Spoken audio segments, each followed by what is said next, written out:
સુરતના ડિંડોલી ખાતે આવેલ મધુરમ સર્કલ પાસે સેફોન બંગલોઝમાં રહેતા પૂર્વ શાસક પક્ષના નેતા અને ભાજપના કોર્પોરેટર અમિતસિંહ રાજપૂતના ઘરમાં આગ લાગવાની ઘટના બની હતી। એકાએક આગ લાગતા વહેલી સવારે નાસભાગ મચી ગઈ હતી। ઘરમાં કુલ 5 જેટલા સભ્યો હતા અને ફાયર વિભાગને જાણ કરવામાં આવી હતી, જેમાં ફાયર વિભાગ ઘટનાસ્થળ પર પહોંચીને આગ પર કાબૂ મેળવ્યો હતો। અમિતસિંહ રાજપૂતના બંગલામાં પહેલા માળે આગ લાગતા આગના ધુમાડા નીકળવાના શરૂ થઈ ગયા હતા। નિંદ્રાધીન પરિવારજનોને ધુમાડો લાગતાની સાથે જ એકબીજાને જગાડી દીધા હતા અને પોતાનો જીવ બચાવવાનો પ્રયાસ કર્યો હતો। આગની ઘટનાને પગલે માન દરવાજા, ડુંભાલ અને ઉધના ફાયર સ્ટેશનની ફાયર જવાનો કાફલો ઘટનાસ્થળે પહોંચ્યો હતો અને આગ ઉપર કાબૂ મેળવવાની કામગીરી હાથ ધરી હતી।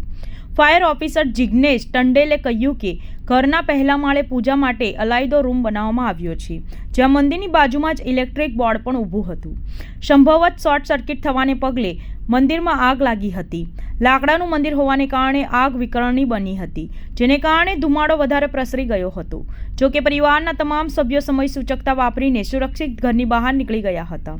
ધુમાડાને કારણે તેમનો પાલતુ શ્વાન બેભાન થઈ ગયો હતો, જેથી તેને સારવાર માટે હોસ્પિટલ ખસેડવામાં આવ્યો હતો।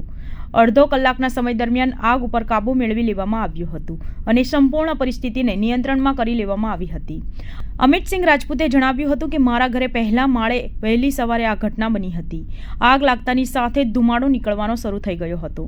મારી દીકરી ઉપરના રૂમમાં સૂતી હતી, તે પણ પોતાનો જીવ બચાવવા માટે બાજુના બંગલા ઉપર કૂદીને જતા રહ્યા હતા। અમારો પાલતુ શ્વાન અંદર ફસાઈ ગયો હતો, જેનું રેસ્ક્યુ કરવામાં આવ્યું હતું। આગના કારણે પહેલા માળ ઉપર જેટલું ફર્નિચર હતું તે બળીને ખાખ થઈ ગયું હતું। ફાયર વિભાગે આવીને આગ ઉપર કાબૂ મેળવી લીધો હતો। સદનસીબે કોઈને ઈજા થઈ ન હતી। બધા હેમખેમ ઘરની બહાર નીકળી ગયા હતા।